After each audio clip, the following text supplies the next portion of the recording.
Alright, welcome everyone. Well, welcome back, firstly. We're going to do things slightly differently this game. The game itself will be the same, but we will be doing the next round of the draft for the tournament, so that'll be the quarterfinals.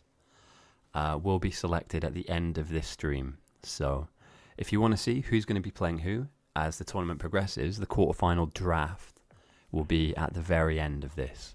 And we're looking at some interesting stuff. So we're into the knockout phase of this tournament now. This is the last, what you'd probably argue is a pool game.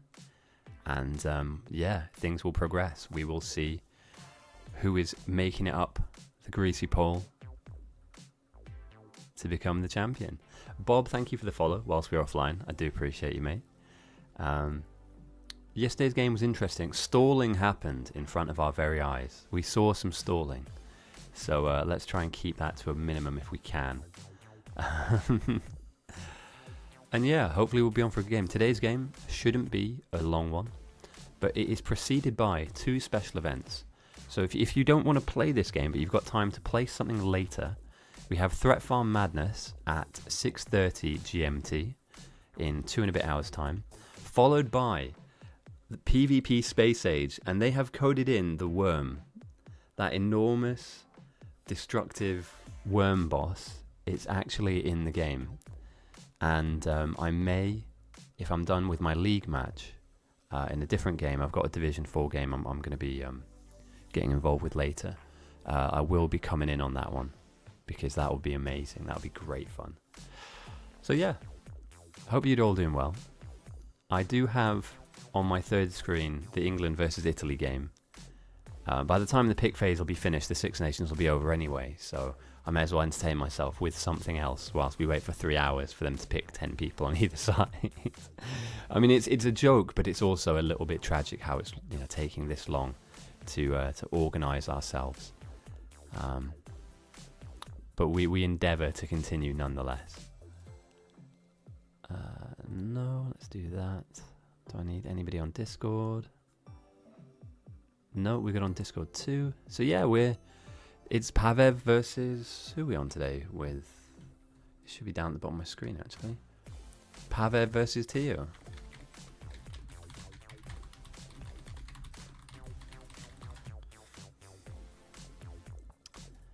Asking the real questions.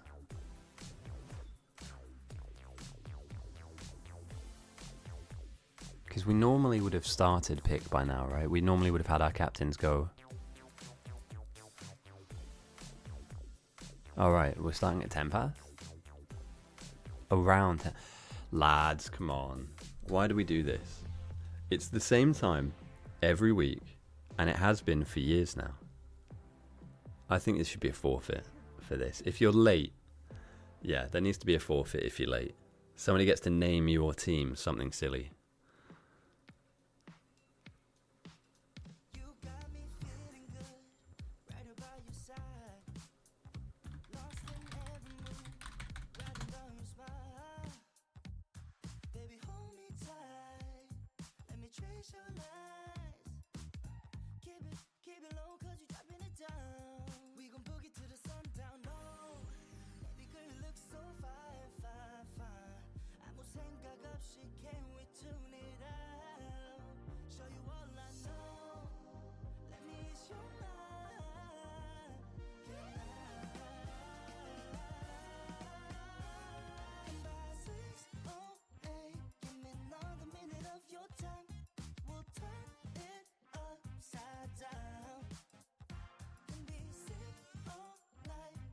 I don't know why we're waiting. I think everybody's here.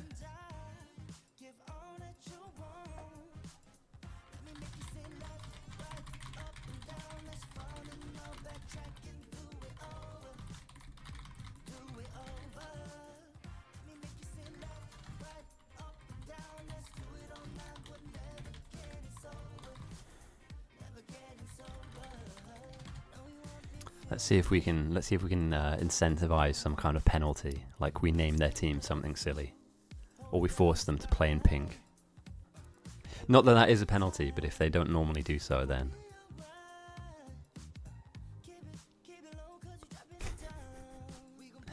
damn, dude.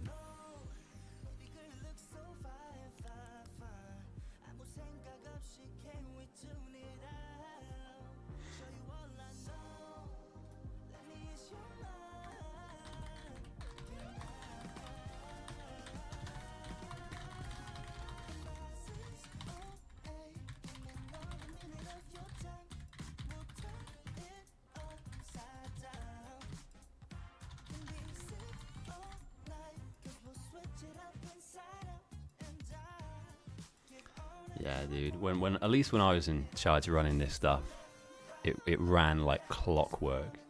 It's not me bigging myself up, but like if you weren't ready to start playing on the dot, then you weren't playing on the dot. It's as simple as that. You can't make 30 people wait for one person. I'm sorry, that's absolutely hanging.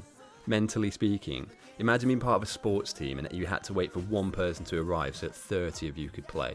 That's bollocks, lads. Who is...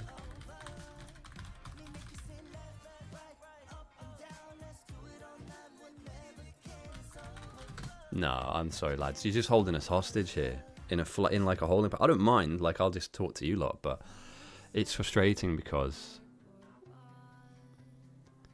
Oh yeah, she's happy. She's all right. Yeah, sorry, mate. I've just seen your message. Morning. She's fine with the mug being broken. It was a bit crap anyway, low quality. So my goal is to find a replacement, and I'll do that by tomorrow. So if you've got any suggestions, feel free to send them to me.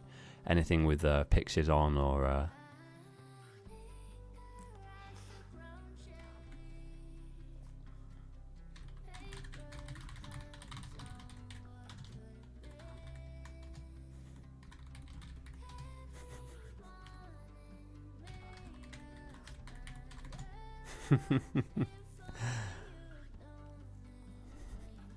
It would be a free win, lads. I'm starting to notice a common theme here threading itself throughout our games, and that is that most of what used to be the standard of play slipped. And although we have a larger player base now, I believe that things are loose.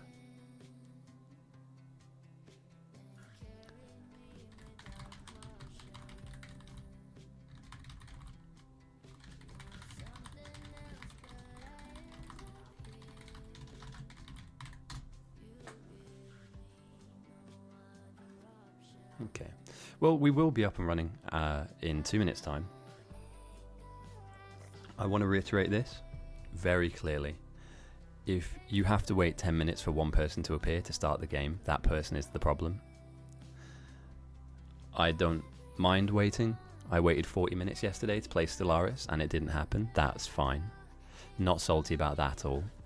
But I would advocate for everybody. If we all set the bar or set the standard at one level, then if we all keep to that level, then we'll stay on a level.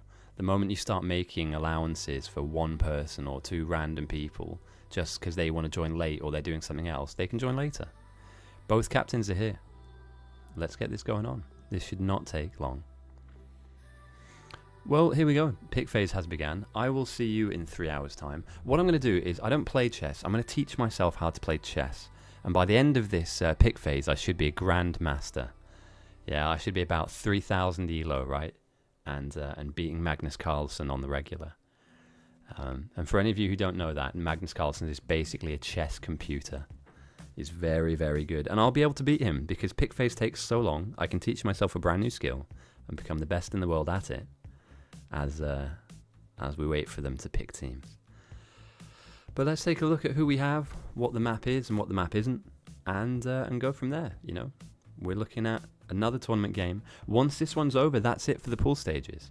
There will be a draw at the end of this for the quarterfinals, semi-finals, and then the finals. So yeah, stick around for the end. There will be that draw. We're going to do the Wheel of Death, which will pick the matchups. And then within each matchup, we will see which difficulty they'll be playing on. I would advocate to remove the fringes, so the hardest difficulty and the easiest difficulty from those games. I just think that having a really fast game, like a Nightmare difficulty, is a bit of a pain for like a sort of semi-final or quarter-final. And then coincidentally, if you play ITYTD, you could have a quarter-final that goes on for 6 hours, where people just lose interest, right? So, you know, in my mind, I think I would settle for something in the middle. You know, a piece of cake, have a nice day, easy and normal. Should be all on the cards for a quarterfinal. If you've played a couple of games to get to the quarterfinals, then I think that we shouldn't kind of eliminate you purely off the basis that you played a difficulty that you can't handle or that your player base just aren't used to. You know, the more common or the commonality that we all share when playing this game is the longer the game goes on, the more developed it gets. And to get the most out of those quarters and semis and then finals, we need to kind of standardize what we do and how we do it. That being said, I'm not in charge of this tournament. I'm just here to talk. Which, as you all know, I do very, very well. Let's take a look at the map. Both teams have decided on this. This has been chosen for our playthrough. Just a quick one, though, for anybody new that's joining. There are 3 events today. 3 events. This tournament game, number 1. Magnus Carlsen. I know, right? The stars are aligning. The universe has aligned. Carl is the end game boss of this. So we have 3 events today. The first being this, the tournament game, the last of the pool stages. We then have the threat farming madness. If you head to the Discord, by the way, you'll be able to find all these events. Let me get a link to our Discord now. Invite people. Let's copy that. Drop that into chat. So if you have a look, if you head over to this Discord, what? Damn, that's not working. Let's come out of this. There we go, there's the link. If you head over to this Discord and head to the events tab, you'll be able to read about what each of the events are. But there's this event, then there's Threat Farming Madness, which is a special event that we'll be hosting afterwards. And the third game that's happening later, after the Threat Farming Madness, is Space Age Biter Battles. And they've coded in the big mega worm. You know the big mega worm, right? The destroyer of all things. That's in the game, and it roams north and south across the river. I don't know It's basically where I'm going with this. I don't know what we're doing with that. I don't know if it can destroy your base. Like, if it rolls over the silo, do you just lose? Can you move it around? So yeah, it'll be interesting. So I plan on covering the Space Age game. I have a league game on a different game after this, which should last an hour and a half to 2 hours. So my plan is, this game is going to be a shorter version because it's an easier game mode, or harder game mode, sorry, on normal. So we should see lots of throws and about a 1 hour game if we're lucky. From there, I will need to go off and get involved in my league game. And then once that's done, I'll be back on to do the Space Age Biter Battles. I really want to see what that's all about. I'm really interested in how they've coded that and what that massive destroyer does. And yeah, there's just lots of really cool things that we're yet to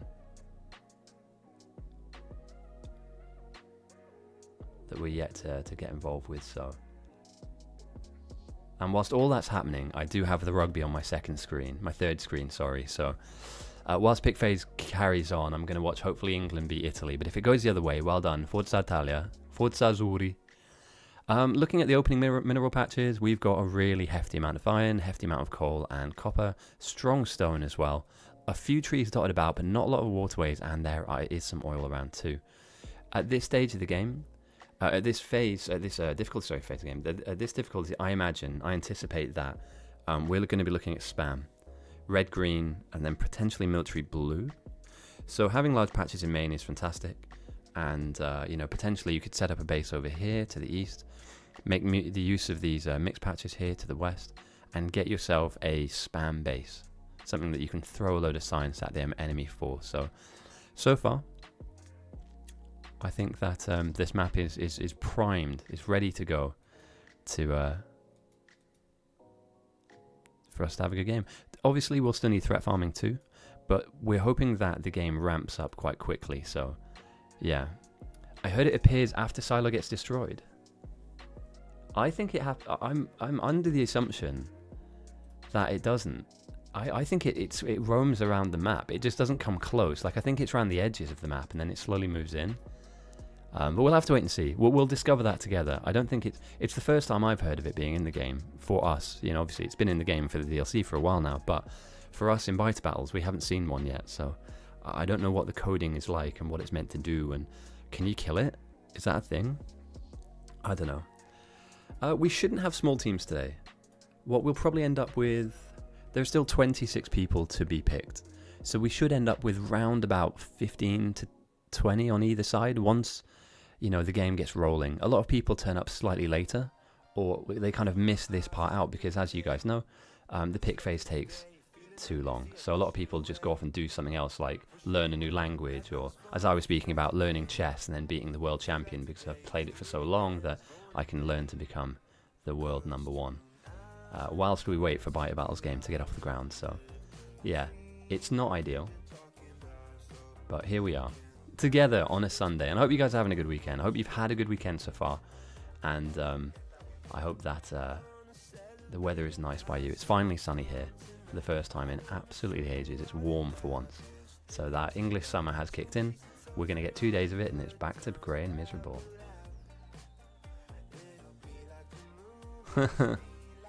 Great meme, Tukin. Great meme. So yeah. I shouldn't play. Although if somebody sasses me enough on Spectator Island, I may just jump in and play a game just to kind of get a quick win. So the problem is, if I play, it's a very one-sided affair. You're not going to see what's happening across the majority of the game. So obviously we're locked into one perspective, whereas here we can do a bit of spectation. We can have a look around and see what is and what isn't happening. Far too much Balatro. Dude, I haven't played that game. I've seen big things though. I have seen big things.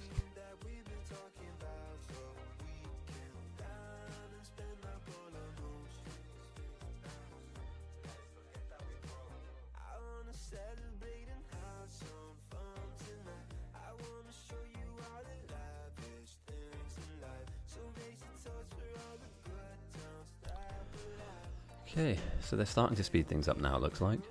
Well, I say it looks like, I mean, we've still been here for like 10-15 minutes and we're waiting on the first 10 picks to happen, so the teams are looking pretty hefty. Dr. Claw, Jimmy, Q-Crat, Teo, Pipes and Zeros. North Zero will obviously threat farm, probably with Claw potentially, and Teo. Caliphacol, Nassau, Kling, Neuropav. I mean, these are all pretty standard issue picks. Effectively, most of the people that get picked at the beginning of this anyway are they're in their own right captains. So there's nothing new here. You know, this is to be expected. Oh damn, England scored again.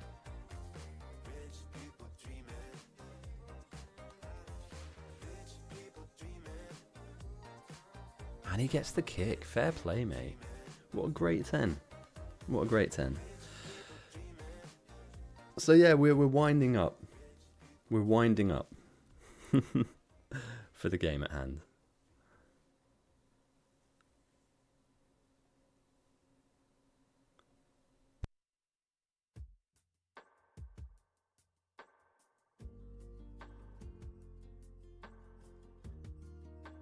So what other games are you guys into at the moment? What's everyone playing, other than this, obviously? I'm not gonna lie, started playing Stellaris. I'm not very good at it, but it looks awesome. Bit of Hell Let Loose, big fan. Actually, pretty good game. I've owned that for a while as well. I've had that game for a serious amount of time and I played like 10 minutes of it, maybe 20. And then I just got into a game and it was just awesome. I got my ass kicked several times by artillery and tanks and snipers and other players. But it was just overall fun, man. Like, it's just classic, you know? There's no frills around that game. It is exactly what it needs to be, which is just a really well polished and balanced setup.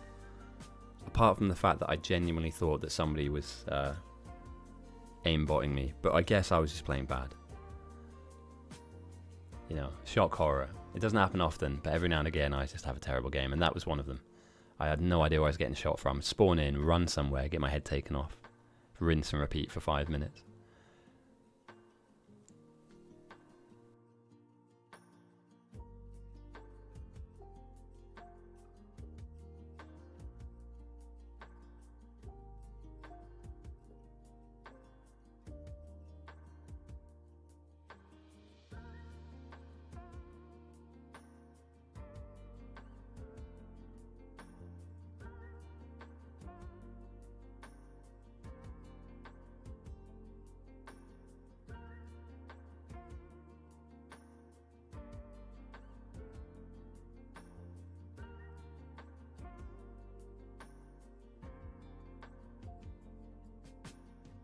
Fisherman Outpost.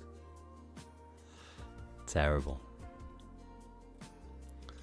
Well guys, since the last 3 minutes of us not talking about picks, one has been made. I'm fucking captain next game. I don't give a shit. Next normal captain's game, I'm gonna do my side like that.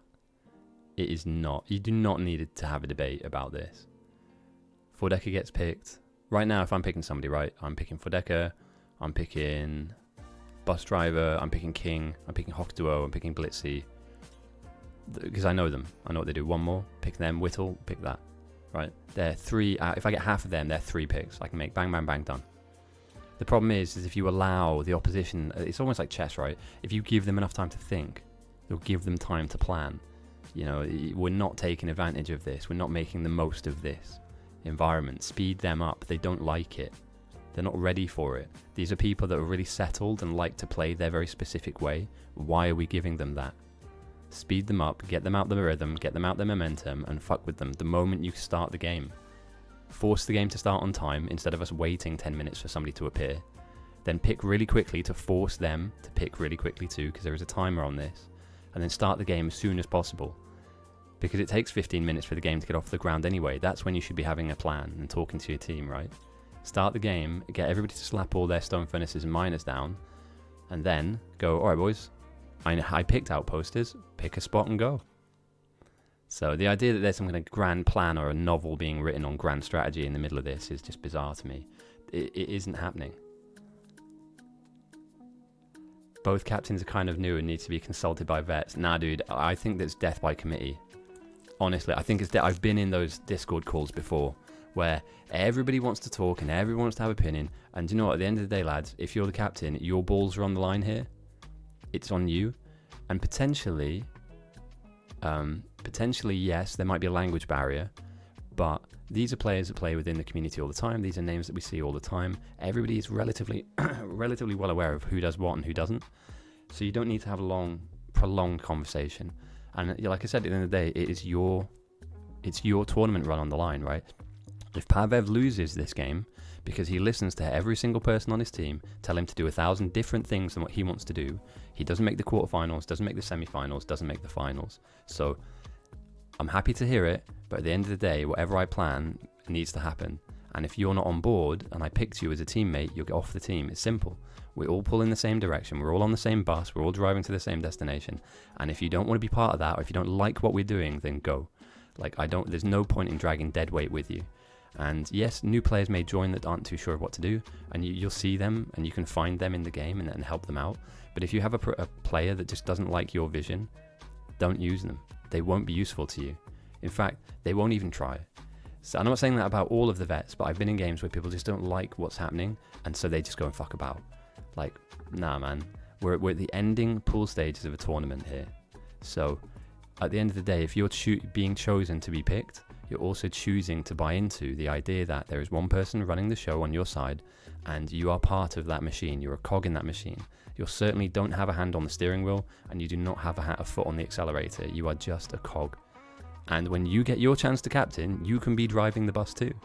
But for now, at the beginning of the end, of this pool stages, you just need to kind of play your part, you know?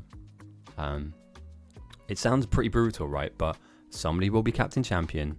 And at the end of the day, you don't want to call into question who made that happen. Imagine if Carl gets to the final and then everybody tells him what to do and he wins. Is he really a champion? Because he just got given his strategy by everybody else? Or did he come up with the strategy himself and then implemented that throughout his team? Because that's what a champion is, right? That's leadership. And that's what you need to do in order to lead a team of 20, 30 people. You need to be able to kind of delegate and dictate when's necessary. So yeah, that's my take on it. And it's why I don't understand why it takes so long to pick teams. At the end of the day, you don't want to be like forceful with it, but you're picking people that eventually will fill a role for you. So have in mind, and we talked about this yesterday, the multiple roles that can be had inside this game. Outposting, for instance. Power building is another. Threat farming is another. Main base building is another. Filter people in first. Get people they play well with early, and then carry on. It's as simple as that. But then again, I'm saying that from a position of experience, right? I've played this game a lot, and I became the best at this game for a period of time. So maybe it's purely just because I see it in a very different way that other people don't. And I'm not saying I'm special, but when you play something for I've 3,000 hours in Dota, right? I have seen it all. You cannot surprise me with anything in that game. I've seen it 10,000 times. I've seen it played well. I've seen it played badly. I've seen it played by the best and the worst. So if you pick something weird, there's a good chance I've seen it at least 100 times before. You're not going to shock me. It's not going to throw me off. I know what I need to do to beat that weird thing that you've done, that weird item that you've picked, or that weird playstyle you're trying to adopt. I've seen it all already. So yeah, whereas a new player might get thrown by stuff like that. And maybe, just maybe, my hundreds and hundreds of thousands of hours in this game being amazing and a legend. And obviously remember, guys, if you're as good as me at video games, remember to stay humble. Okay, it's not about telling everybody how good you are, it's about showing them. But here is a stream where I tell you how good I am, and I'm amazing, obviously. But yeah, it's about just anticipating that hopefully most of your team understand what you want and what you need to do. And these guys are all season players, man. Some of these guys have already been kicked out of the tournament. They already had their captain's game and they lost. So they had a chance to run the show. Don't let them run vicariously through you. You know, if you are a captain, have a backbone and tell people to calm it down and just back it off. Yeah, it's like, yeah, I know what you want to do is what you want to do, but that's not how we will win. So, you know, one effort doesn't make a win happen. It's multiples. And if you have a team of 10, have a team of 20, have a team of 30, we all need to be singing from the same song sheet. And the moment somebody turns around and starts staring at the group rather than everybody looking in one direction, that's a problem. And we solve problems, don't we? Pretty militant speech from me, but you know what I mean. You understand where it comes from. If you're going to win and it's your name on the trophy, you know, you'll be forever known as the grand champion that didn't beat Ghosty, but, you know, they won a tournament, but you didn't beat me. You know? So are you really the top of the tree? We were talking about this, actually, afterwards, whereby the champion of the entire tournament ends up fighting me for genuine credit. And if they can beat me in my team, then I'll put my hand up and say, well done, mate, you actually did it. For 5 minutes in my mind, you're the champion of the server. And then after those 5 minutes, it goes back to me. But enjoy those 5 minutes. It'll be great fun. It'll be glorious.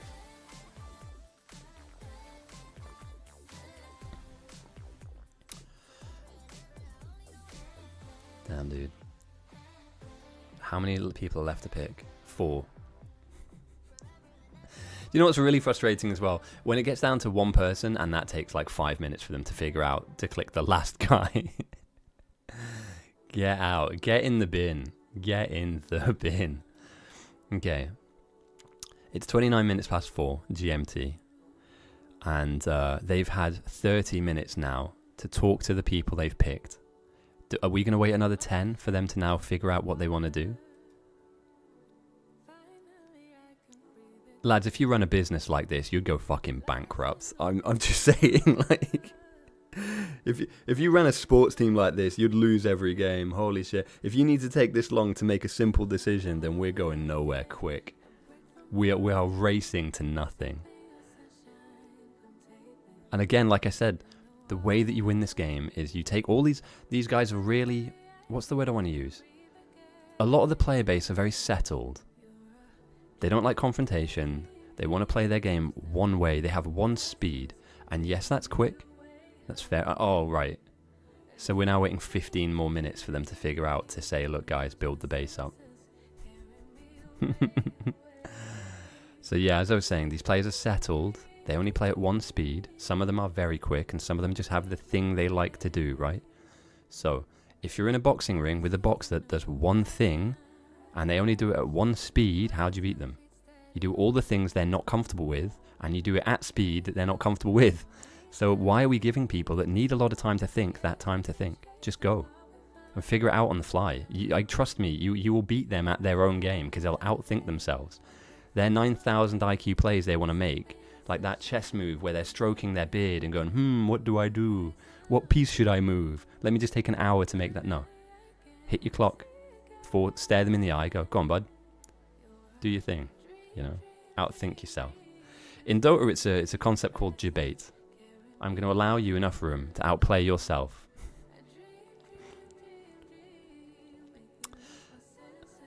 What if they both need time to think? I mean, what I will do, because it's a lot of talk from me, right? It is a lot of talk from me, but trust me when I say this. I'm captain in game, and I will show you what this looks like from one of the best players in the server and how fast it can be done. And I won't rush it, but it's going to be a very simple process. We're going to get people into Discord. We're going to have a unique one-on-one conversation with the person I pick. We're going to get rid of them into the team Discord, and then I'm going to bring people in one by one and just say, hey mate, what can you do? all right, go off and do that. Hey mate, what are you comfortable with? All right, I need you to do this. You know, what part of the map do you look at the moment as being the best outpost? Right, mark it, that's yours, and I'll give you people to go out there and do that. Yeah. How many do you need? 3? Brilliant. Name them and I'll send them. Ah, Simultus. Welcome, mate. Thank you for the raid. Massively appreciate that. How are you doing, mate? How are you doing? I'm just explaining to the uninitiated, the unwashed masses, and welcome raiders, by the way. I should have said that as well. I hope you're having a good weekend.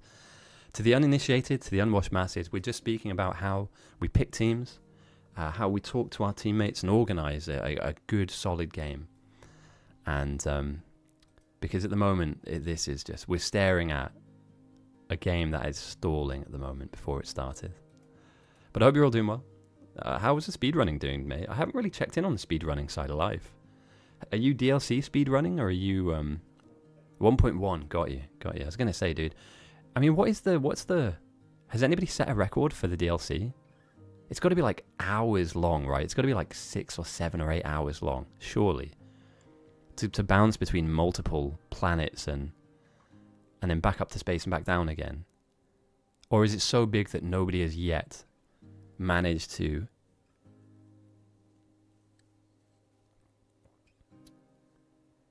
an hour and 3 minutes for a 4-player any percent? That's competitive, mate. That is actually pretty competitive. And do you have, when you do, obviously you do have predetermined roles, but like, beat AAA 8-player team. Yeah, dude, honestly, sometimes you can have too many people, right? Too many cooks spoil the broth. So sometimes just having much more specialized, weaponized individuals. Yeah, mate, congrats. That's a really good time. Oh, damn, Zasper has 2 raids in the same minute. Guys, thank you. I appreciate you. Welcome in, raiders, firstly. Zasper, how is the speedrunning go? I'm guessing it's speedrunning, right? It's something Factorio related. But welcome.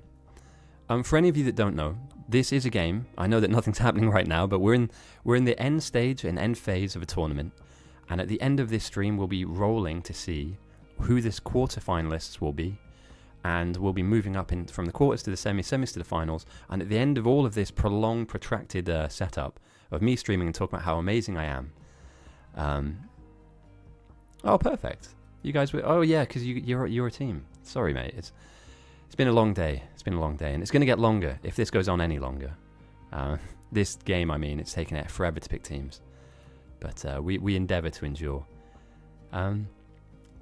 Yeah, we're about to crown a grand finalist down the line. The best of the very best. That isn't called Ghosty, by the way.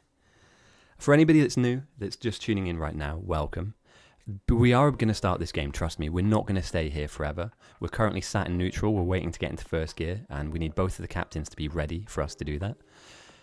If you have any questions about the game mode, feel free to chuck them into chat. There are a lot of very experienced people playing. And for any of you who is new, who hasn't seen me before, heard me before, my name is Ghosty, and I am the hands-down, undefeated champion of this game mode.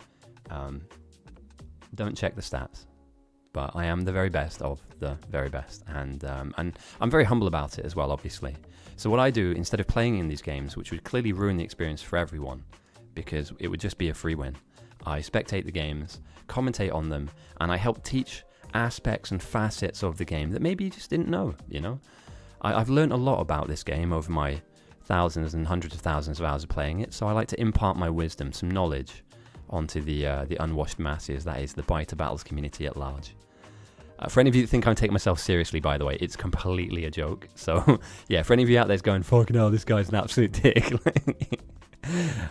I do it because people are, at times, that serious about themselves, you know. Do you know who I am? I'm Diamond in League of Legends. You can't talk fuck off, mate. Nobody cares. It's a video game. We play to have fun, right? And hopefully we are all having fun.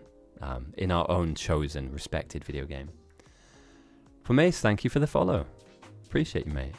King, are you not in the game? I'm certain I saw your name in the game. Yeah, you are. How are you lurking here? And I need to start putting my stuff on a delay.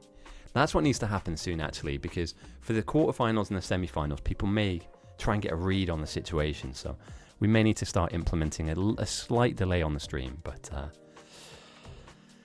yeah.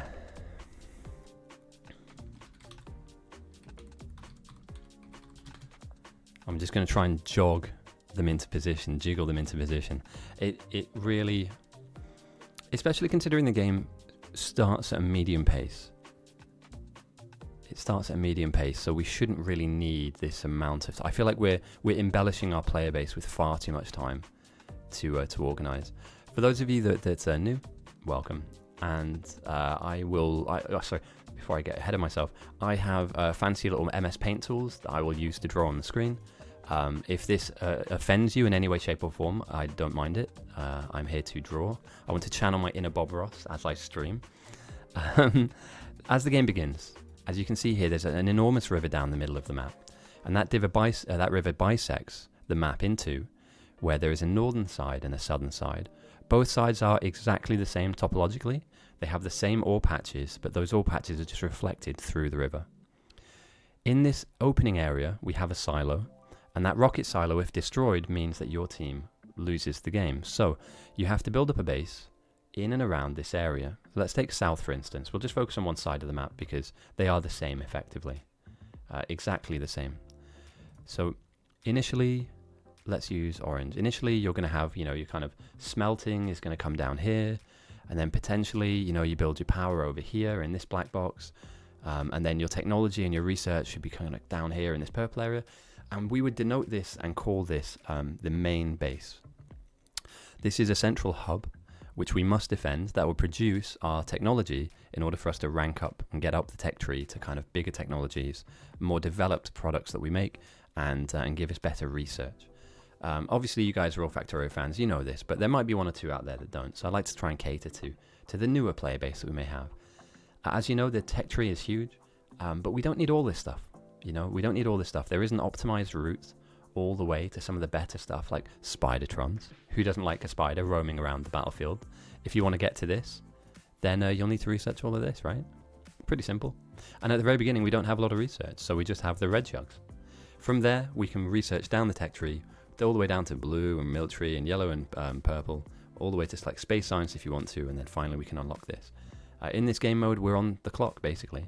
We have a team up north and a team down south, and they'll be like building a base, fighting the bugs, and over the course of time, the bugs that are on the map, to the south they are to the south, and to the north they are to the north. Those bugs will evolve over time, get stronger and larger in number, and over time they will kind of aggress down the map onto your base. So again, we are looking at an aggressive element. Kind of within the first couple of minutes, this will happen. The bugs will start fighting their way down the map, finding your base and killing it. So your job as a team is to firstly build up a defensive box. So let's just use green as an example. Build up a defensive box around your base that you can then sit all of your production inside.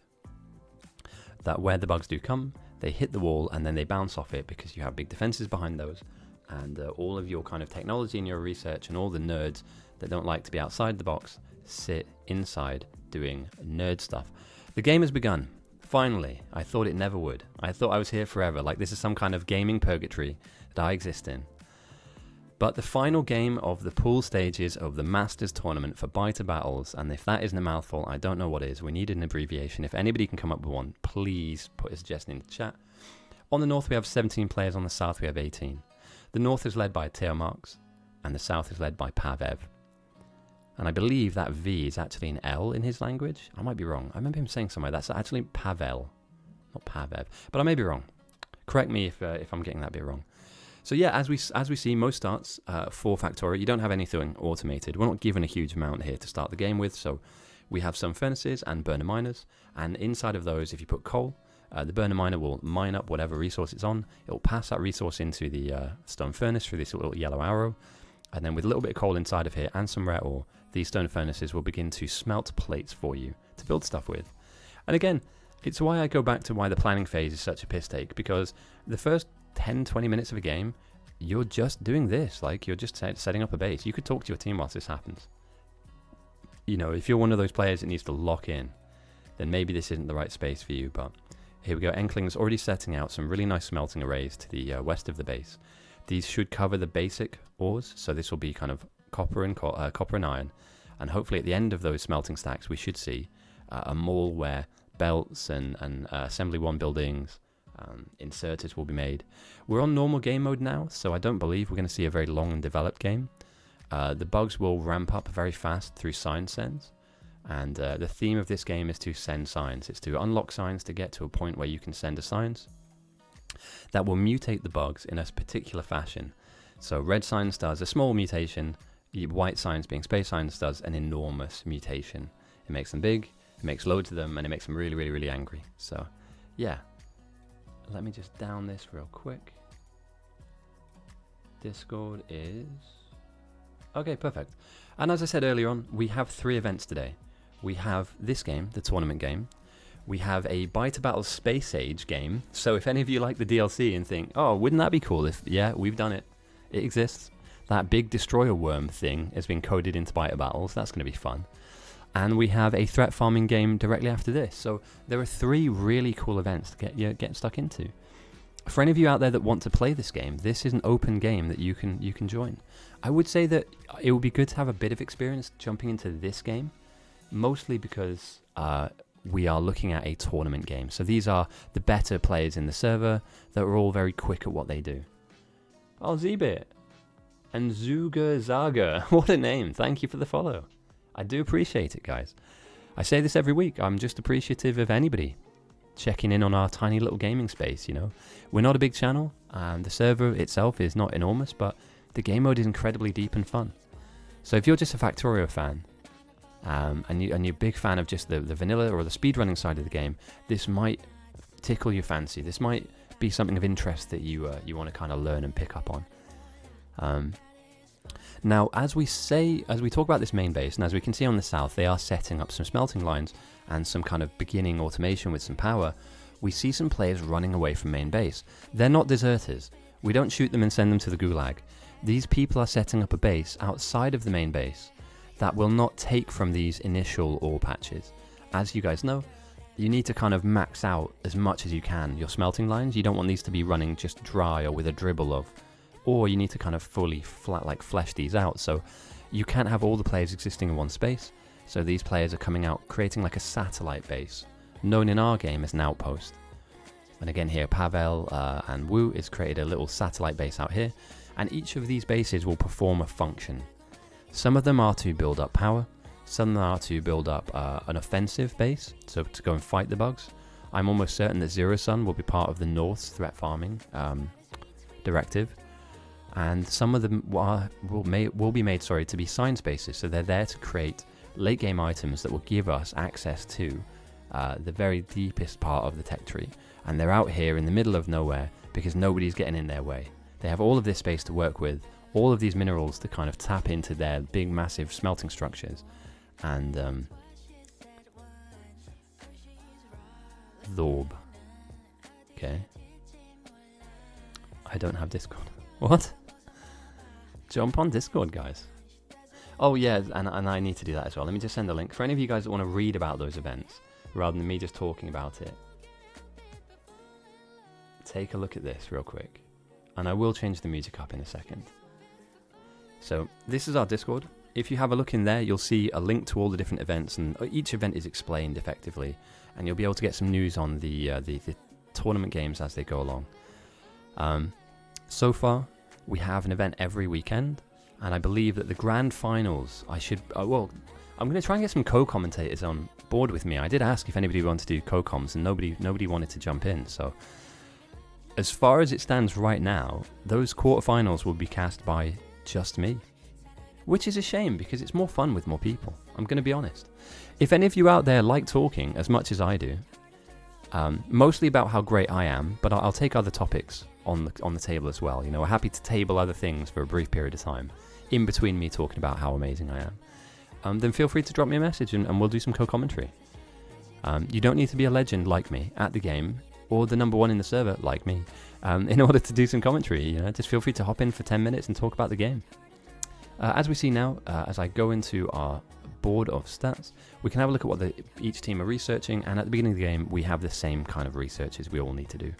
We need to research mining, military, logistics, and then get our green science jugs. And then let's take a look at our stats real quick. And look at that, they've done exactly the same thing. They made their first red jug at the same time, and they've made the exact same amount of red. It's just that the North have consumed a few more, meaning they're slightly further ahead of the research, which they've chosen to do. Both teams will play this differently, but the end... ice cream. Yeah, dude. Sorry, that's broken my train of thought there for a second. Maximizing the lurking. Would be fun to do commentary. The only thing is I don't have that much experience on the BB games yet. I think that would be fine, though. I honestly, I would welcome a fresh take. You know? One thing I wouldn't want to do is have every single person that I commentate with be of relatively similar MMR, so the highest MMR people, because they're all going to have the same view of the game.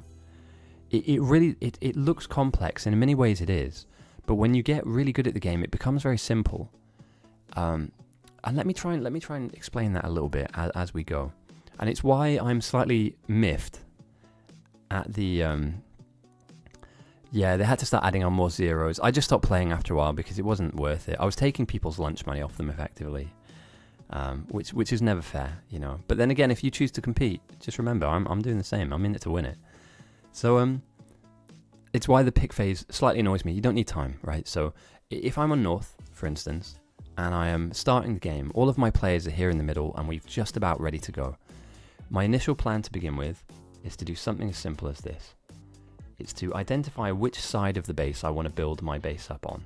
And this will be useful for captains that want to captain a game down the line. So I guess I'm talking to the people that are new and also to maybe future captains. Your base and your smelting will take up an amount of space, right?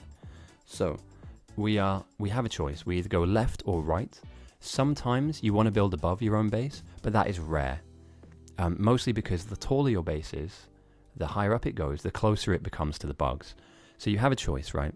You need to decide whether you build your smelting to the west or you build your smelting to the east.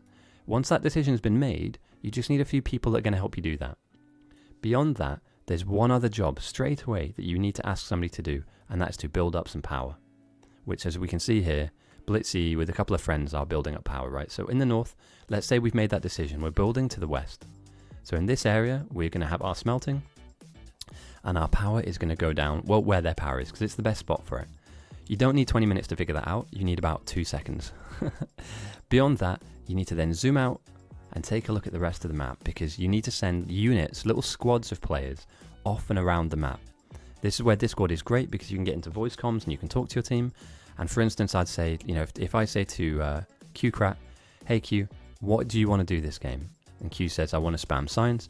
Who do you want me to pick for you? And he says, Tommy Fury and Jason Gross.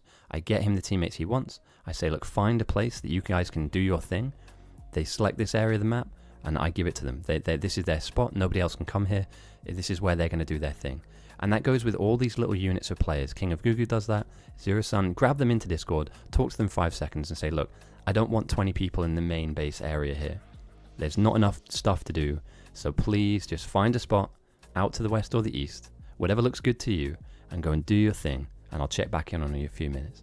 And as you can see now, both captains have chosen to build power to the right and their base to the left. There's a lot more that factors into that, a lot more, but the base of this, you need a base in order to get to research, in order to automate stuff. I mean, this is a game of automation. We're just doing it at speed. So, you know, as we can see here, Enkling is even denoted at the side of his smelting stacks, I for iron, C for copper. And then later on we'll see a S for steel and then S for stone as well. If you're getting into the game and you're not a captain and you want to have an impact on the game, but you're not too sure, right? So I'm jumping in, the game's been on for 5 minutes, everybody looks really busy and like somebody's already doing power, so I can't really come and do this, and you know, everybody's already making this happen. I don't want to get in the way because I might get something wrong. So what can I do? And this happens often, by the way. This is a very common thing. When I talk to new players, they seem a little bit overwhelmed and they don't want to get in the way of the momentum of the game.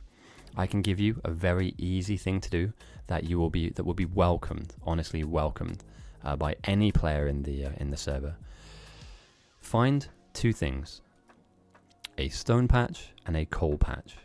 For instance, and I'm just throwing it out there. It's close to the bugs, but this spot here is perfect. mine some coal. So you'd need to build up a small, tiny power block, right? So let's say you get, 3 boilers and 6 steam engines. So you head over to here, you grab your steel plates, you grab a little bit of copper, handcraft everything you need, and you set up in this area here. So you build some power down here, and then you connect your stone and your coal together, you smelt those bricks down, and you create walls. Walls are available to us from the very beginning of the game, and throughout the entirety of the game you need to build up a wall around your base to keep it safe. So, at the beginning of the game, as a solo player, as somebody with no experience playing Vita Battles, if you land in the middle here, like the orb, and you don't know what's going on, and you're like, whoa, everyone's really busy, and I don't want to talk to the captain because he's really busy, and everyone's talking and flying about and doing different things, and I want to help, but I don't know what to do. Honestly, I will. If there was commendation in this game, if I could give you a gold star, find a coal patch, find a stone patch, and then just make walls. You will be a legend, because there's going to come a point in both of these games, by the way, and we'll see this. I'm looking into the future, and I promise you this will happen. A team will need to defend themselves, and they'll need to build a wall around their base, and nobody will have worked on it. Not a single person will have built those walls up. So it's easy to kill the bugs when they're this level. They're shootable. Later on, they'll become so strong they won't be grenadable. Laser turrets will barely damage them. We're going to move into a zone or an area where the bugs are so big that literally a 10 deep wall will be the only way of repelling them. And if you start that from the beginning of the game, you should end up with a box. And you can leave it alone. You can set that up and just walk away from it. Go and do something else. Just let it over time process and build those walls up, and then come back and grab a few thousand of them out of the box, and then create that defensive area around your base to keep your team safe. And trust me when I tell you this, that is a golden way of playing the game. Nobody will be upset with you, because nobody will be making use of this area of the map. And if you think they are, you can just ask, hey guys, I'm going to go over here. Use Control and Alt to ping. Right, ping a spot on the map. Hey guys, is anybody over here? Awesome, I'm going. Does anybody want to join me? Obviously everyone will say no, because nobody wants to build walls, even though they're one of the most important parts of the game. Everybody wants to be running around with power armor and these laser turrets and stuff, killing all. No, dude, the cheapest 5 stone bricks for a wall. If you make them, you're a legend. Trust me. And that isn't coming from some random player in the game. I have the longest winning streak, unbeaten winning streak as a captain, and one of the longest reigns of terror in the game as a player, as a competitive Vita Battles player. So if I ever pick teams and you tell me you want to make that play, I will pick you early. I need players doing that for me. And again, the reason I'm not playing in this tournament is 2 reasons. One, the jokey one, which is, I'm so good that I'd probably win, and I'm going to be honest, I probably would win. It wouldn't be fun for anybody else. Somebody else has to win eventually, right? So I'll just give them that space to figure out who is the second best, and we'll call them the champion whilst I don't compete. But the real answer is I've been very, very ill for the last 7 months now, 7 or 8 months, and I'm slowly coming back to full fitness. So I wasn't streaming or playing any kind of video games during then. I missed the DLC, which I'm really sad about. I need to start playing the Space Age DLC. But I am now healthy enough, thank God, touch wood, recovering enough that I have enough energy to stream. And I'm going to be honest, it's been a highlight for me coming back. It really has. It's warmed my heart to be able to turn it back on again and not have loads of people tune in, but just people that I just remember having jokes with and making fun of different games and stuff, just small kind of sociable instances that I didn't have when I was really ill. I was just cut off from the world, being basically very sick. So firstly, thank you everyone for tuning in. Number one, honestly, I mean it, and I'm not just saying that so that everyone goes, oh, he's such a nice guy. Honestly, it does make my day, having people tune in and having a bit of banter and recurring jokes about stacking and stalling, and like when somebody dies, pressing F in chat. It makes me smile. I don't think that this stream will ever be huge. I don't really want it to be huge. I don't want to have thousands of people tuning in, because I think it would lose its appeal. I like the fact that I can ask you guys, what music do you want to listen to? And by the way, guys, I had a blinder yesterday. What did we search for? Alright, so yesterday we went through Christian death metal, by the way, which is wild.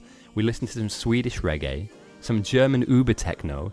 We listened to pirate music, polka music, and techno reggae. We didn't find some good techno reggae though, so If you think of a music genre that you want to hear, I have a playlist that is huge. That I'm almost certain that I can find the music that you're listening to. So if you want to hear a certain thing, a specific kind of music, ask and we'll see if we can find it.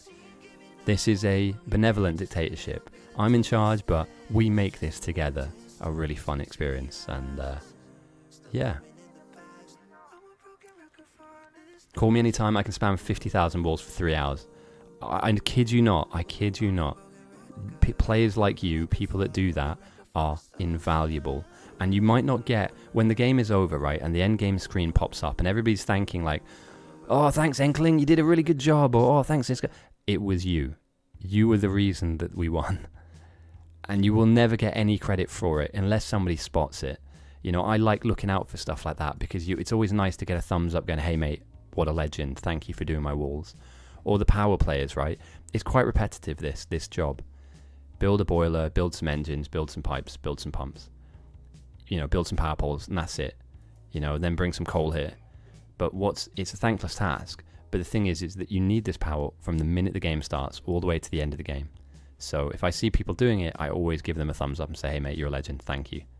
You know, we wouldn't win the game without powering a base up, right? So you can thank the nerds like Jimmy50 who speedrun the game and, you know, build things incredibly quickly, but none of this would work if this wasn't here, right? And this needs to get bigger in order for this to get bigger. So one hand shakes the other in that respect. So it's a harmony that needs to exist within the game. You can't do the big jobs unless somebody does the small jobs. And if you don't thank the people for doing the small jobs, and when I say small, I don't mean insignificant, but they're kind of the more tedious, repetitive jobs. So yeah, thank those people. It's really important. You know, threat farming is a thankless task. And it's fun, by the way. So lastly, thirdly, well, I don't know, fourthly, I don't know what point we're on at the moment. It's been a long weekend, but... And Marsh, thank you for the follow. Holy crap, I missed that 3 minutes ago. I'm sorry, mate. I'm not on the ball at the moment. I'll get into gear. Marsh, thank you. I hope you're having a good weekend, and I'm sorry I missed you. I've turned off my alert sound because it's really obnoxious, and I haven't found a way of disabling it properly, so I've just turned it off. Lastly, okay, you spawn into the game. You've been picked onto a team. You're over here. How do I know if there's a way to download BB Game? There is a way.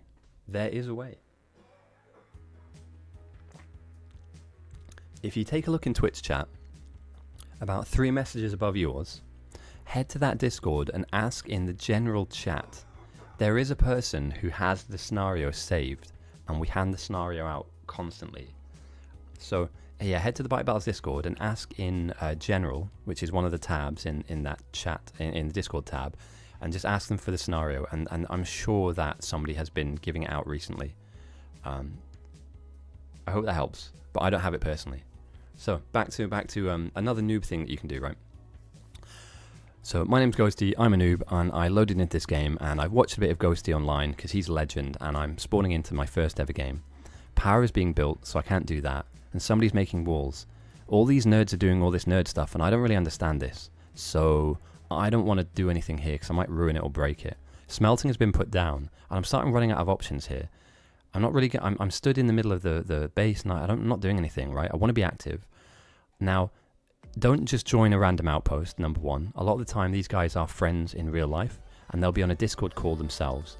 This will all be predetermined, so they might not want your presence here because they are doing their thing together, right? And that's fair enough. So always ask if you're joining an outpost, if you can. A lot of people just like playing with a few of their friends, and that's fine. So outposting is not an option for you unless you want to, but solo outposting is a thankless task. Here's what you can do, and this is fun. First thing you do is go fishing. You grab yourself a fishing rod, and you grab some fish. And you stick your fish on your health bar like this. So let's say you get 100 fish, right? It's not hard. It's 5, every little black dot like this is 5 fish. So, you know, fish for a little bit. You know, they're all around the water airways. I'd grab them out of this main river first. You can find them in aqueous areas later on, like these large lakes, but they're hard to grab. So grab some fish, right? Number one.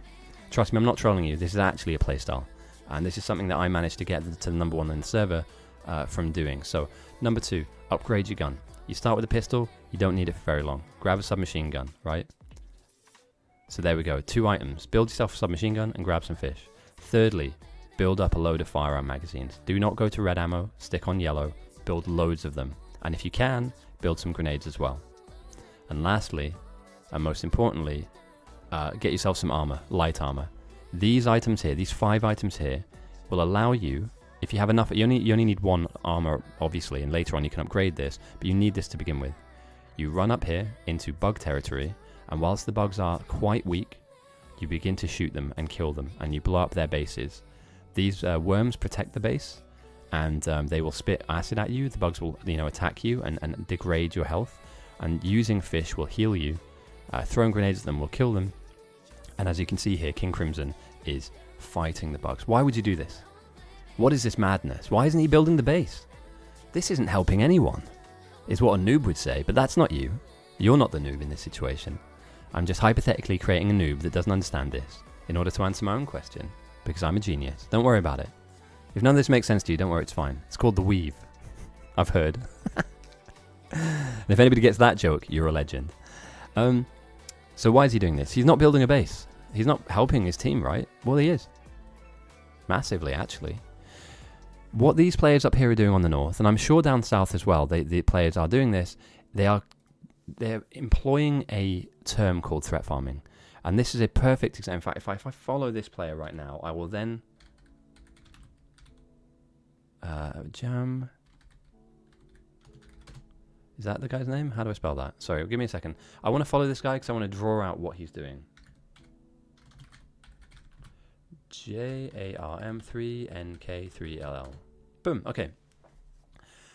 Jarmkel is a threat farmer. He's a man of extreme violence and aggression. And as the bugs exist in the map, he is not happy about their existence. And so what he is doing, he's moving into their territory, their area, grouping up as many as he can, and with the use of 1 grenade, which is quite cheap, he is grouping them up so dense and so tightly packed that he's getting the most economy out of his grenade. So, in layman's terms, and I'll explain why he's doing that in a second as well, by the way. This is very important. This is a mechanic that not many people understand in this game. He is running into bug territory. Let me just engage here. And then he is coming back. And what he's doing is magnetically grabbing their attention onto his player model, right? Then he is running around in probably a circle, but effectively what you need to do is get tighter and tighter and tighter until the bugs are directly on top of you and you cannot move. Once the bugs have compressed directly onto your player model, there is no more space for bugs. Meaning that if you throw a grenade directly at your feet, you'll kill as many of them as you possibly can, hopefully anywhere between 20, 40 or 60, depending on how close you can group them, how fast you move, and how close you can get them to your player model. And you throw 1 grenade at your feet and you kill them. What this does is it kills off swathes of the bugs, meaning that the map needs to spawn in more in order for the map to become aggressive. So we see here the north are dealing with a negative threat number, and the south are dealing with a positive threat number. When the threat goes into the negative, all of the bugs in the area across the entirety of the map become passive, meaning that they won't run down the map and fight, these side bases here, these outposts, the main base, for instance. They're not going to come and chew up your power. And so whilst they're weak and they're killable, people go up and kill them. The reason they do this is because this is a window of opportunity that will not last very long.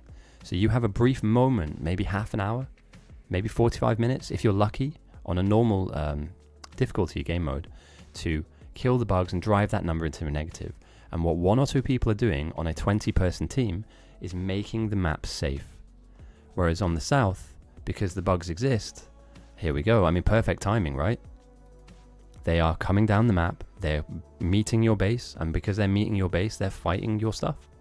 And you don't want to do this, you don't want to replace stuff that you already just had stuck down. And unless, again, another wave comes in. Unless you start threat farming, the map is aggressive for the south because the threat number is in a positive, meaning they have troops they can send across. That's actually a better way of putting it.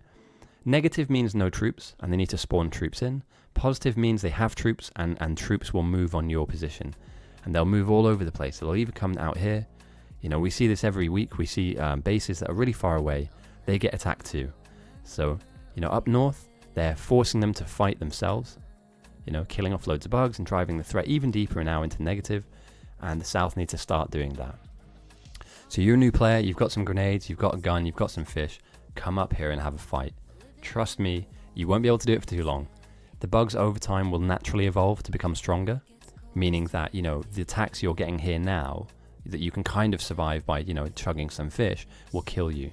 You know, once the bugs become 30, 40, 50% evolved, they're faster than you, meaning you can't outrun them.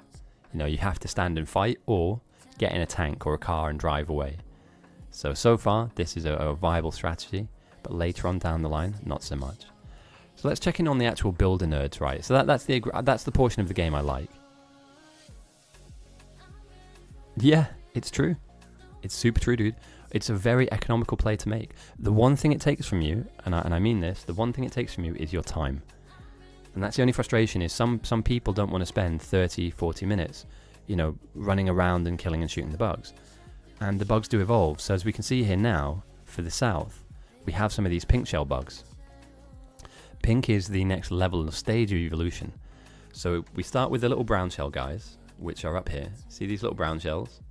These are small guys. So small. So small. They're really weak and you can shoot them. Medium bugs have a pink shell. They're bigger, stronger, faster. They have more health points. They hit you harder. Big bugs are blue. That's the third stage of evolution down the line as the evolutionary percentage goes up. And then the final stage of evolution is behemoths at 90% evolved. They can from there get bigger, but that's just the 4 tiers of bugs. So small, medium, big, behemoth. Medium bugs at the opening 20, 27, 30 minute mark are kind of annoying. We talked earlier on, San, about walls. Look what the South need now. They need some walls, right? Imagine if 30 minutes ago you'd started building your little wall setup here. You'd easily be able to build this wall that they need stuck down. Easily. You know, you'd probably be able to cover most of the front door by now. Most of this area you could stick a wall down. So again, it feeds back into what I was speaking about earlier on. I'm not trying to tell you anything that isn't in the game. And I'm not trying to simplify or over complicate a simple concept. You want this to stay here. You need to stay alive yourself. The only way you do that is either you surround yourself with defenses like this. Eventually, when it goes down, this will be good. Or you take the fight to the bugs. One of the two. Otherwise, you'll be dealing with this all game. And again, if you don't have a grenade on you as a builder, or if you don't have a gun that's strong enough, you might die. Like Wu will die here if he doesn't chug enough fish to heal himself. And this 30 seconds that Wu was taken from not building his base, and the few items the bugs managed to kill, sets you as a team back, right? It sets you back a little bit. And, you know, if that happens once every 2 minutes, you need to spend 30 seconds defending. Over time, your time is taken from you. And eventually, down the line, you'll be so frustrated because you haven't managed to get that base built in time, you know? It's hard to decide how much you should farm. In the week earlier, this was 1 hour farming and 2 hours defend. Yes, very true. So in this game mode, each difficulty level denotes a effectiveness of each send. Normal means that each send is 100% effective. Some of the easier game modes, it limits the science to how strong it is to be sent. This is a struggle, lads. Like, you see this rocket silo right here? If any of those bugs hit that silo and kill it, the game is over. We actually spent longer picking teams than potentially playing the game to see the end of the game, which is a shame. But yeah, again, the South are fully in defense mode now. They're dealing with 23% bugs. There's 1,661 of them. They don't come all at once, but they're starting to kill stuff off. You wanted to keep this here, right? You wanted it to be useful. They're bashing into your base. Like, how do you defend this? You need grenades. You need grenades. And it comes back to what I was talking about earlier on. The player base are very set in the way that they think and the way they play. They have one speed. You know, the builders don't like to fight. So all of a sudden, when the aggressive element appears, they lose their base.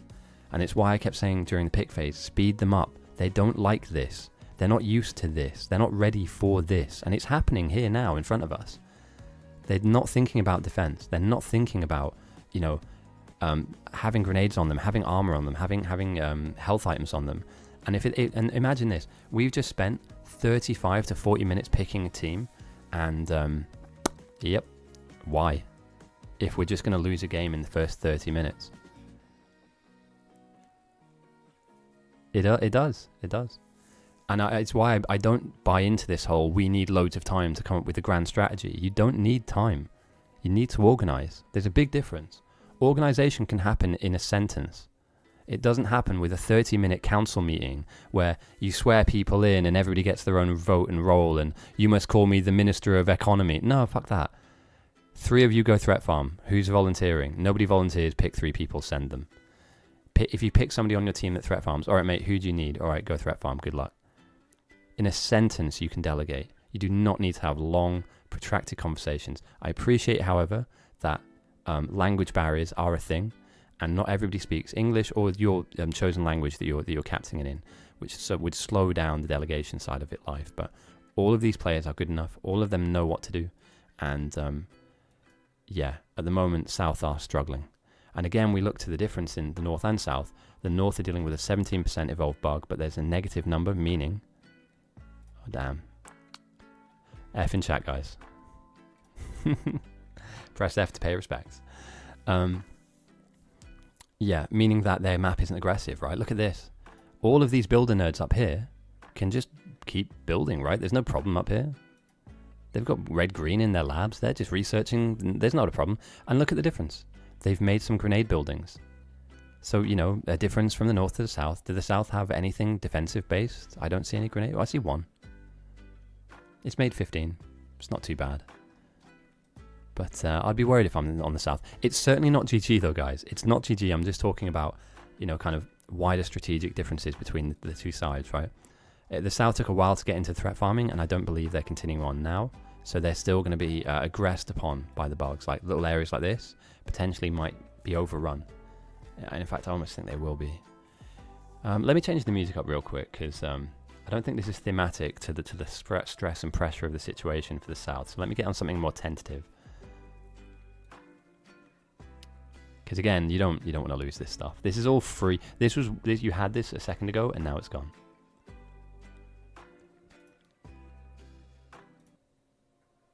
There we go. That probably fits a little better. Again, grenade buildings are here, so you do have the ability to defend yourself. But I think we're looking at one team has been rushed off the map effectively. And it's been a combination of threat farming up north happened straight away. They took people up here straight away, and they haven't moved. I mean, look at, they're still grouping up bugs. They're still detonating them. They're still threat farming. The outposts have been rammed a little bit. Like, I feel like they've just been devastated a little quickly. What we were moving towards, are we going for any kind of spam up here? We have one set of spam over here, this green build. Beyond that, we have a large base out here that's probably going to be moving towards blue, but I don't know if the game goes on that long. Like, I'm not entirely sure. Again, the wall is amazing because it's cheap. You can replace cheap walls if they get taken out, and they act as an alarm system. When the bugs bump into this and start chewing it, you get an alarm, meaning you get told where they are. So it's an advanced detection system, and Kojito is a very experienced player of the game. He's got grenades on him. 3 or 4, wave is gone. And you live on to fight another day. Kim Crimson goes down. I think that was probably just a mistake, right? So 2 very different styles of game at the moment coming out here. We have some really... I mean, this is large and in charge. I'm not entirely sure what the plan is here, whether they're just going for spam or they're just going for research. But we haven't checked in on research for a while, so let's see what both teams are aiming to do. The South have got stronger explosives, which is good. That will help. Let's just move these windows around. See some threat farming as well. They're going for flame towers on the north. Batteries, modules, very standard issue stuff. And the South is slightly further behind. Yeah, so the South haven't researched plastics yet. They haven't researched blue yet. And you could argue that the reason why they haven't is because their main base has had some problems, right? And if you have those problems in main base for long enough, it will destabilize you so that your rhythm is thrown a little bit. Now, we will see military science and blue science come in. The South have some very good players on their team as well. But something needs to be done about this. And again, the wall is a fantastic net that catches the bugs and stops them from coming in.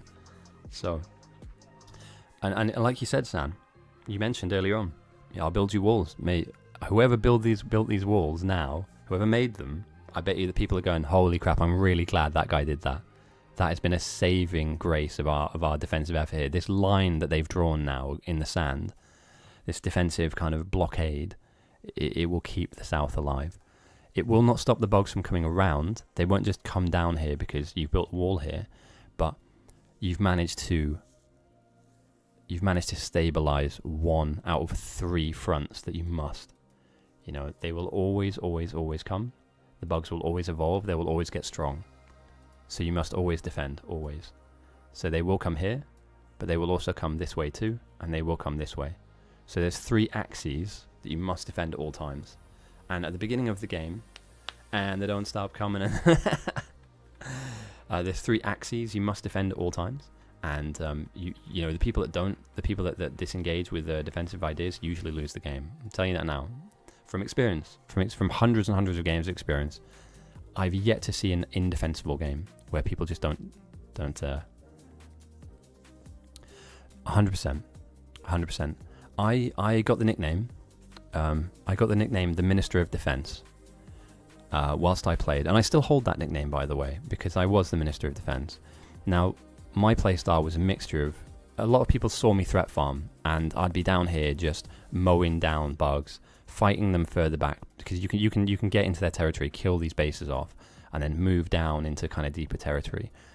But what a lot of people never picked up on, and I haven't really ever said this before, but what a lot of people picked up on is they didn't realize I was making those plays we spoke about earlier on. I was that guy that would get into a lobby and go, nobody's building walls. And in 1 hour's time, we will get rushed off the map if we don't have walls. I would sneakily come over here, I'd set my wall builder up, and I'd go and threat farm in the meantime. Threat farming meant my wall building was safe, my team was safe, and my threat farming meant that we had a window of opportunity, a buffer of protection, so that the rest of the game could develop. On a team of 20 people, nobody notices this. This is really important, because if you don't do this, the builder nerds up here who have no interest in fighting the bugs will die and lose. And then they'll be sat at the end of the game scratching their head going, what happened? We were doing research. The bugs, where did they come from? I thought this was a sandbox where we just built. Nope. The enemy they don't want you here. The bugs don't want you here. There is an entire ghosty in the shell. Yeah. There's an entire team like their entire efforts. 19 people versus 21. Not a single person on North wants the South to win. Not a single person on the South wants the North to win. Expect them to make the worst play for you possible at the worst time. You know, good for them, bad for you. And you should be doing the same to them. You know, it strikes me as odd, right? And for those of you that played sports or that follow sports, you'll know this. You have to start intercepting them. You have to get them out of their game, off of their game, out of their rhythm. If you know that the fighter that you're in the boxing ring with has a huge uppercut, do you give them it? Do you put your chin out and go, yeah, he's not going to do it to me, when he's made a career out of doing that? It's just shocking to me that the players are in a lobby where they know someone will be spamming science at them, and they've got 2 people threat farming, and then everybody else is just building side bases. And I'm not sure what the overarching play will be. I think it's to spam military in blue. Smashing his keyboard. Oh no, Fodeka goes down. Damn. One of the 2 threat farmers on the south. Yeah, I did, mate. I got very ill. And I am now better. Getting better, actually. I think better is probably subjective, but I was basically bedbound for a long period of time. Which, on reflection, was pretty horrible, I'm going to be honest. But I'm on the mend. Things are better now. And I'm back to streaming. You know, we've had this tournament running for a while now. We have Space Age Bite battles later, which will be great fun. And we have a threat farming kind of mini game. A bit better every week. That's the way I look at it. I'm getting like 5% better every week. So before I know it, I'll be back out running again, and I'll be back to the gym and doing all the things I was before. But the one thing about being ill is it's very boring. It's fuck all to do apart from being ill. It kind of consumes your whole life, just being sick. But yeah, we're good. We're better. And there is another. Oh damn, power's bouncing. On the mend. Yeah, on the mend. Power is bouncing. So hang on a second. Is this power block? So we have 1 power block. Okay, so everybody's connected here.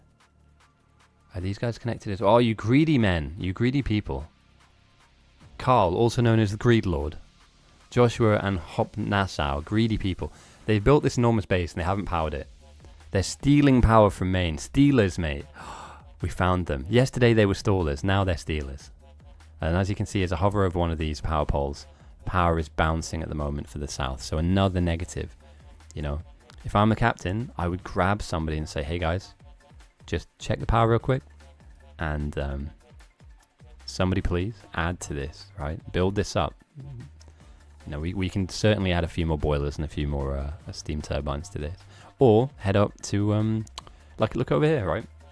Again, we'll go through this again because I don't talk about this enough. I always talk about, like, the really developed, like, sweaty stuff that people do, right? My name's Ghosty and I've landed in the game. My team are doing loads of really good stuff. I'm not sure what's going on. My team need power being built, right? So I'm going to grab a load of iron plates. I'm going to start handcrafting pipes and stuff. And I'm going to move over to this part of the map where there is a huge coal patch that nobody is using. I'll need to fight my way here. So these little red dots are worms I'll have to kill, so I'll need a gun. When I get here, though, I can stick some miners down on the iron to build up my power block. I can stick some miners down on the coal, and I can build up a really large power block for my team. And here we go. Tommy Fury's already done that. He's identified a spot in the map where he can give his team oil, and he can give his team power. That's perfect, right? I mean, what more do you want? From one player, by the way, one player. And main space is getting monstered. Look, the bugs are in. And over the course of time, like, we're at 30% strength now. So a couple of grenades it takes to kill them. So, yeah, they are devastating the central base here. And as we spoke about, like, they will make it round the side of the base. They'll make it round your defenses. The north, however, you know, if you look at on the flip side, the north are just building up. There's no pressure on any of these guys at all. It's like they're on holiday. No pressure, guys. Just keep building. Don't worry about it. You want to make purple signs? Yeah, go for it, mate. It's a normal game. The South are in trouble. Make purple signs. It's fine. And they are. You know, how many bugs have we seen in the North space? None? Correct. Ding, ding, ding. Right answer. None. They got threat farming early. Yes, they've not been pressured as hard as the South have, but they are dealing with medium bugs as well. So these threat farmers have a problem, and they're trying to solve this problem. You know, but they've built up a buffer of minus 4,600, and they're carrying on.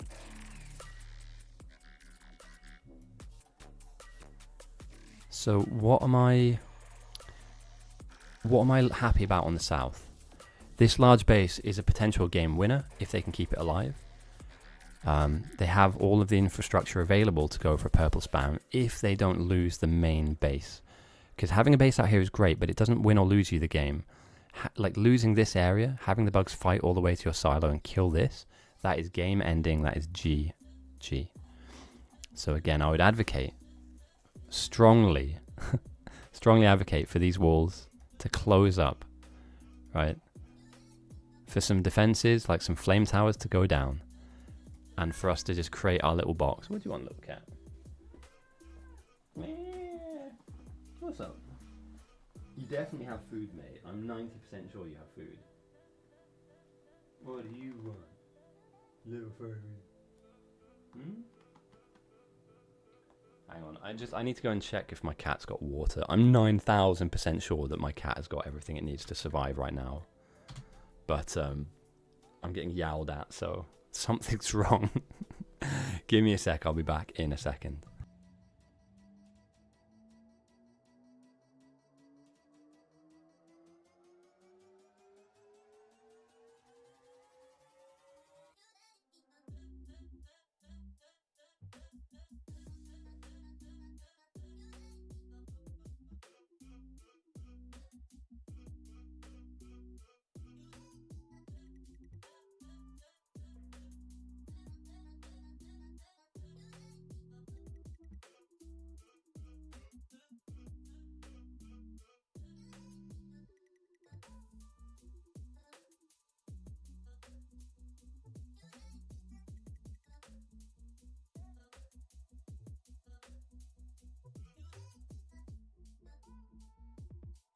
Alright, I'm back. Sorry about that. There's nothing wrong with my cat, by the way. My dog is just sleeping where he likes to sleep. So he comes in. He like comes into my room to kind of just like look at me and go, "Move him." I'm not going to do that. So let's take a look at research. We've had a little sidetrack there on new player styles. The North are just finishing up their purple research, so they'll be able to turn on their purple builders. Meanwhile, the South are behind. They are 1 science behind, in fact. They have yet to research blue. And they also have yet to build their research their flame towers too. So red is limiting?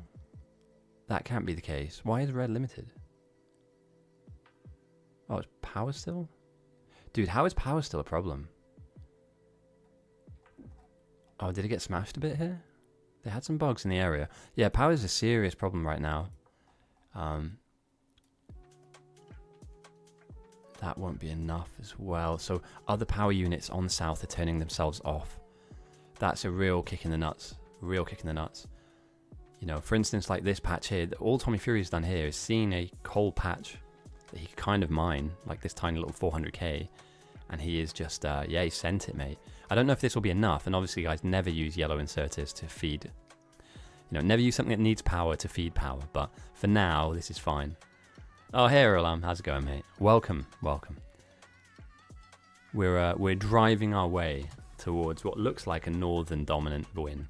South is still in the game, and they will eventually stabilize, but at the moment, the South are dealing with 33% bugs. They don't have flame towers either. They haven't even researched them yet. So the North, because of their threat farmers, have been given a window of opportunity, a buffer of success here. And the spam is coming out though from Caliphus. So Caliphus throwing some science over to the North, and the North are dealing with some pretty strong bugs for the time. But yeah. So far, so good. The wall holds, you know, and the wall can be replaced. But I'd love to have.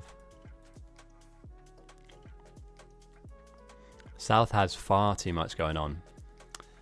Item A, item B. What used to be a wall is item C, but I don't think it counts because it doesn't exist. We are... Ooh, Jimmy fed some purple? Damn, dude. Let's see what like 24 jugs of purple does to the South.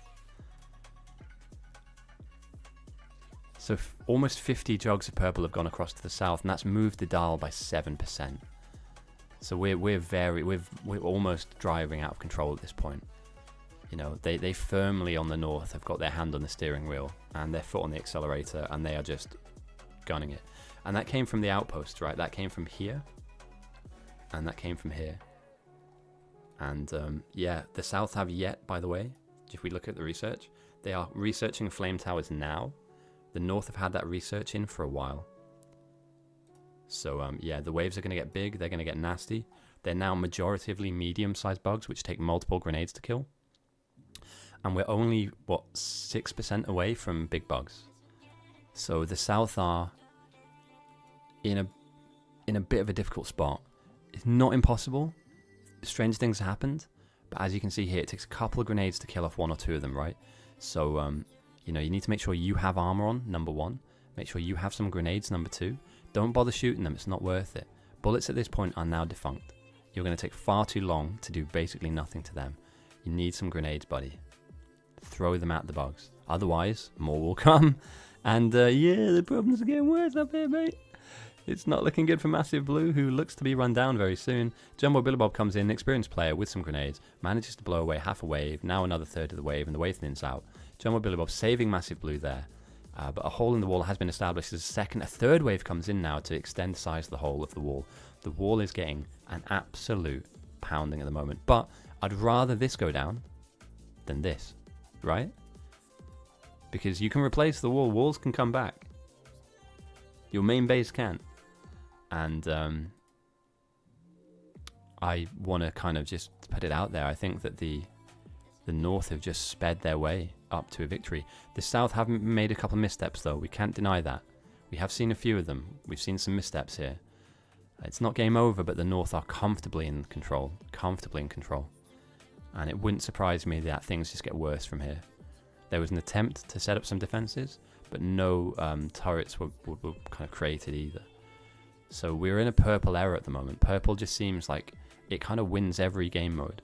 which is odd because in previous iterations of Bite Battles, each difficulty level had a certain spam that would win the game, and it seems to me like we're able to get to purple far too quickly, or people are getting to purple and it's doing far too much.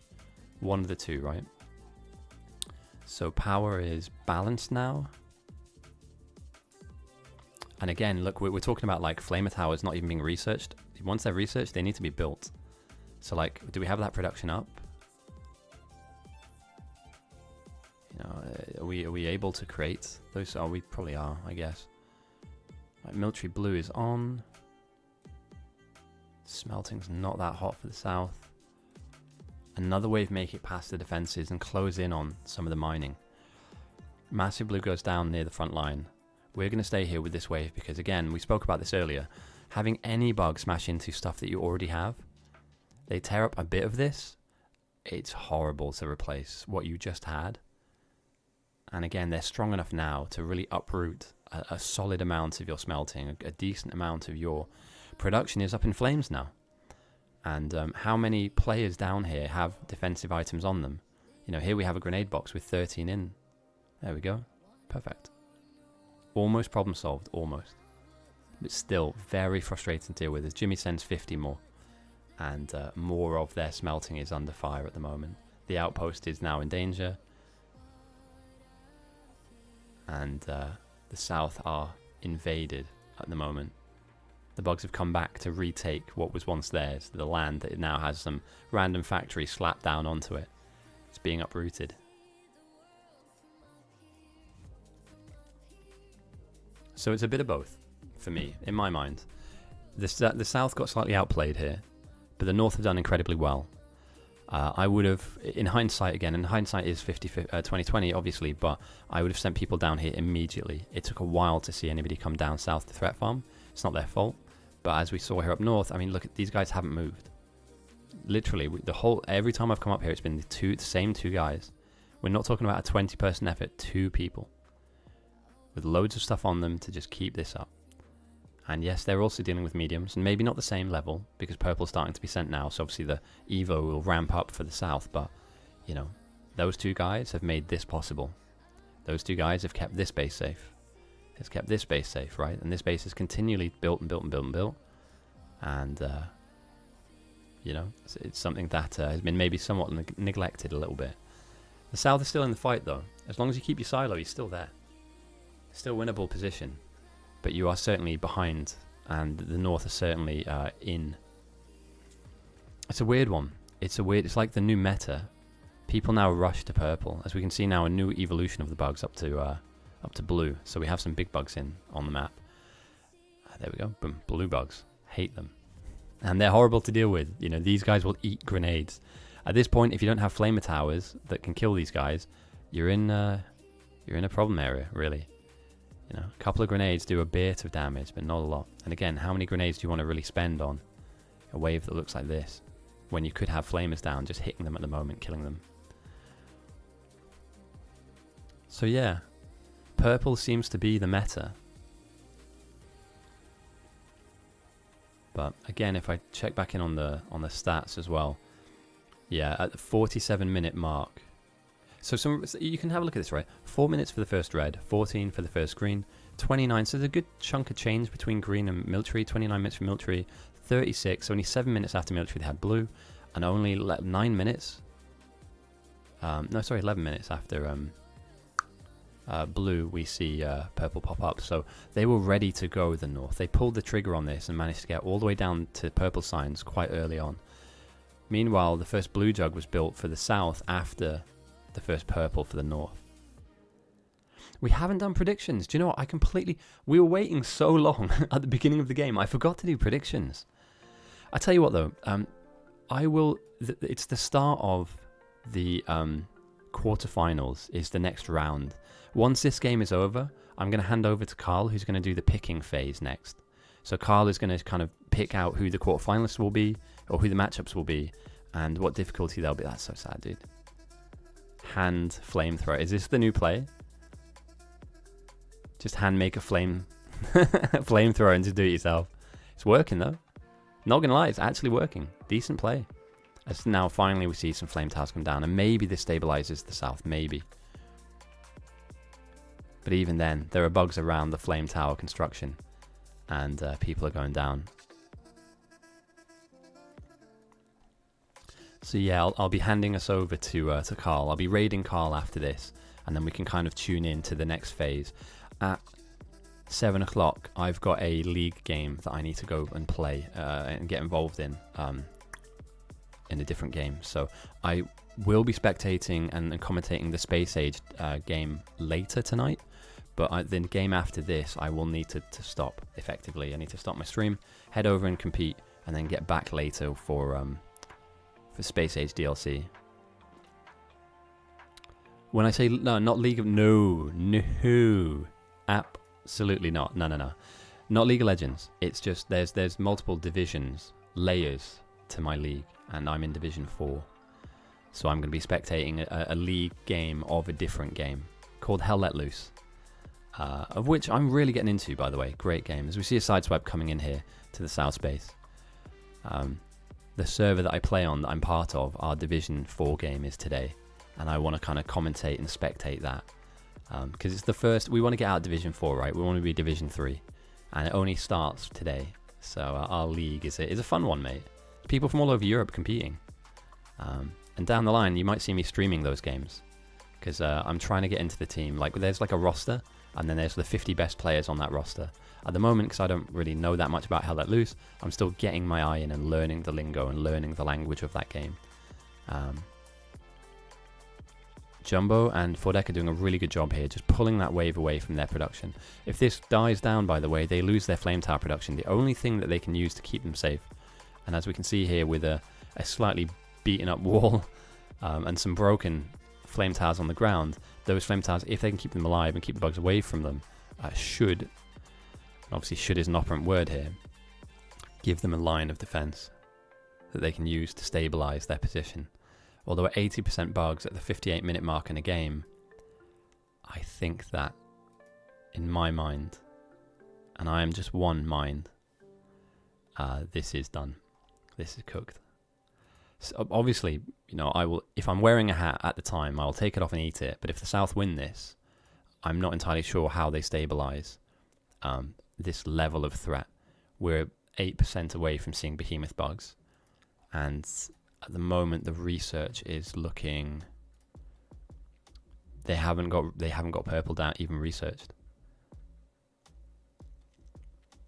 So I mean, that's the difference here. It's cooked. To be fair, either team could have picked Jimmy 50. So, like, you know, you could use this excuse, oh, well, they've got all the good players. Lads, we took fucking ages to draft this game. Ages. And it's over in an hour. We waited almost the entirety of this length of the game to start this game. And I think it comes back round again, and we need to do something about this. Speeding up our pick and ban phase. You know.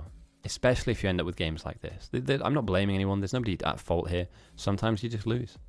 But if the picking and ban phase is longer than the game itself, we need to address that. Because if a game is only going to last 40 minutes or 50 minutes or an hour, why are we waiting an hour for that to happen? It doesn't seem right. Do you know what I mean? It just seems like a waste of time. So I'm not leveling anything at anybody, but I hope that we can come up with a solution for that. We're all very, very smart people, obviously. We're all geniuses, super geniuses, some of us. And I believe that we can come up with a solution to kind of solve that problem that we've encountered now for so many of the league games.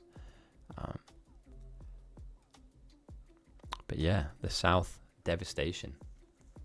Absolute devastation in the South. Walls getting torn to pieces. The North continues to send purple. How much have they sent in total? I want to say a couple hundred, right? They've sent 1,500 purple from north to south, 3,000 green from north to south.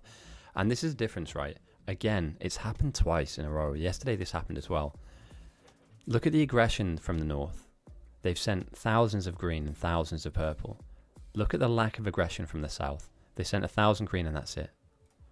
You know, I'm not sure if they were ever really going to get to purple. If you're just going to allow the opposition to just live rent-free up here, right? These guys, think about the difference, right? These guys are dealing with 25% strength bugs because their team has been aggressive and they themselves as threat farmers have been aggressive. Meanwhile on the south, because their team haven't been aggressive and their threat farmers came late to the party, they began to get spammed and no spam came back. We're dealing with this position. Now, I don't know about you, but it doesn't seem like a winning position for me. In terms of philosophy of gameplay, I wouldn't choose to elect or select this one again.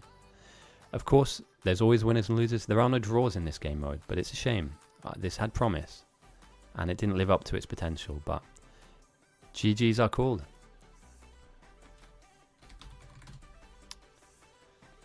What a shame.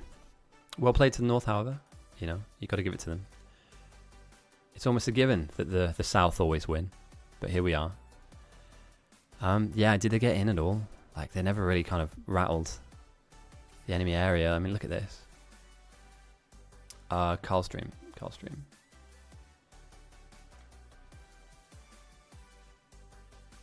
1 second, guys. We're gonna raid Carl, and we're gonna watch this. We're gonna watch him pick our next set of games together. So we're gonna watch together the next round of picks, basically. For all of you guys joining me again, thank you. I do sound a little salty, don't I? I will pick up I'll pick up a bit more enthusiasm as we go. The games that we're going to see from this point onwards will be incredibly good. And Cranky Herc, thank you for the follow, mate. I appreciate you. Hope you're having a good weekend, mate.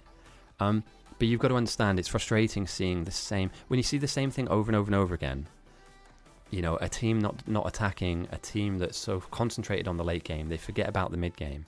A team that is so concentrated on, you know, winning before they've won, you know, fighting before you can defend. That's a frustration. And I think that for future games, for future streams, I think I'm going to do some educational stuff. I'm going to jump into losing games on losing sides, where one side it looks like they're about to lose, and I'm going to try and like resurrect games. I think that's something that's worth doing here. I don't mind. I'm going to throw my MMR out the window. I don't really care about my MMR. I am the best player on this server. Don't worry about it. Obviously, stay humble and all that jazz, but yeah, just something needs to be done here. We're getting it wrong, and we're getting it wrong a little bit too often. So, we are going to raid Carl. If I can spell his channel name correctly, because it does change it every 5 seconds. Thanks for joining me, everybody. Expect to see me streaming a bit more often, you know. I'm a bit healthier now, so that will happen. Thank you for joining me. I really appreciate you. Thank you for all the follows, for the primes and all that jazz. I'll have fun in hell. I'll try not to die too much. I'll try and enjoy it. And I'll be back later tonight. This stream will come back up again for the Space Age DLC. So I'm not going for too long, but I've just got some other commitments that I need to sort out, basically. So, right, let's raid Carl. And I will see you later on. And if I don't see you later on, I'll see you at the next stream. So I hope you enjoy. And I will catch you at the next one. Goodbye, everyone.